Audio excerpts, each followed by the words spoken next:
One of the hardest tasks when starting a new nonprofit organization for new nonprofit founders is finding quality board members. Let me quickly walk you through the 7 steps to help you find quality board members so that you don't end up depending on family and friends who don't have the skills and the experience to help you. So, first, you need to define the kind of board members that you're looking for, and we do this through the board recruitment planning process.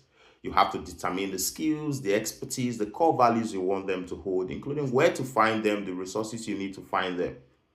The next step is building the materials that's necessary to help you launch out your board outreach. This includes your board recruitment pack, your board application form, your board outreach content, interview questions.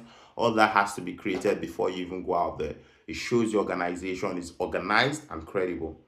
The third step of the process is launching your board outreach. There are different outlets to launch your board outreach, from LinkedIn to Ideal to Facebook to the local media, newspapers.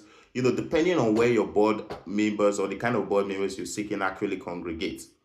Once you launch your board outreach and people have applied, the next is to invite them in for an interview where you get to ask quality questions to ensure there's alignment before then selecting those you want to move forward with. Even after selecting them, you also need to run a background check so that you're bringing the right people in, not people with records that could tarnish your organization. Once you run the background check, the next step is to invite them in for an onboarding session. This is where you get to expose them to the board policies, requirements, and responsibilities of the board so that they can say, we're agreeing to these responsibilities and assigning to it. That's how you ensure their commitment.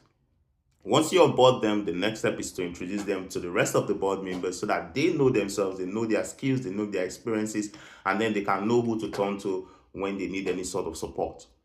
With that done, you can then proceed to strategic planning, which I'm going to be talking about tomorrow, so that you understand how to really commit your board members and get your organization on the path for success. Until you hear from me tomorrow, it's Rooney, your trusted nonprofit professional. Let's talk.